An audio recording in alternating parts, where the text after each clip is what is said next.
High everyone, I am Jinia. প্রতিদিনের সকালের থেকে আজকের সকালটা একটু অন্যরকম, কারণ আজকে আমি যাচ্ছি মন্দিরে।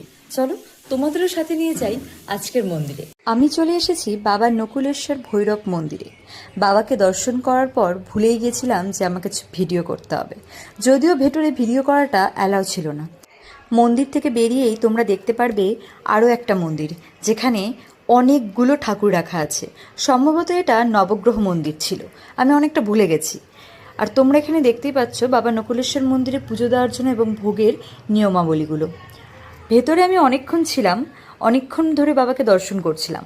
সেই মন্দির থেকে বেরিয়ে ভাবলাম বাবাকে যখন দর্শন করলাম, মাকে দর্শন না করলে হয়, তাই আবার চলে গেলাম কালীঘাটে। নকুলেশ্বর মন্দির আর কালীঘাট একদমই পাশাপাশি, তোমরা ওভারব্রিজ দিয়ে গেলে একদমই কাছে।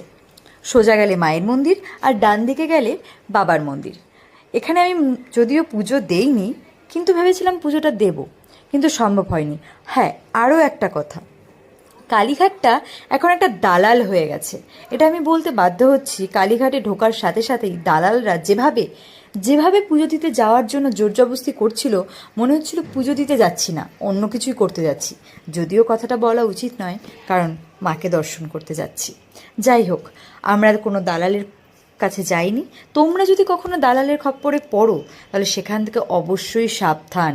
লাইনে দাঁড়িয়ে অনেকটা সময় ধরে মাকে পুজো দেওয়ার মধ্যে যে আনন্দ, সরাসরি ঢুকে দালালকে 1000-2000 টাকা দিয়ে সেই মজাটা তোমরা পাবে না, সে ভক্তিটা তোমাদের আসবে না।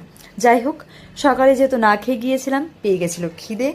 আমি নিয়েছিলাম একটা ধোসা, যদিও সে বলছিল আমি ধোসাটা খেতে পারবো না। যাই হোক, আমি তবুও ধোসাটা খেয়েছি। চলো আজকের ব্লগটা এই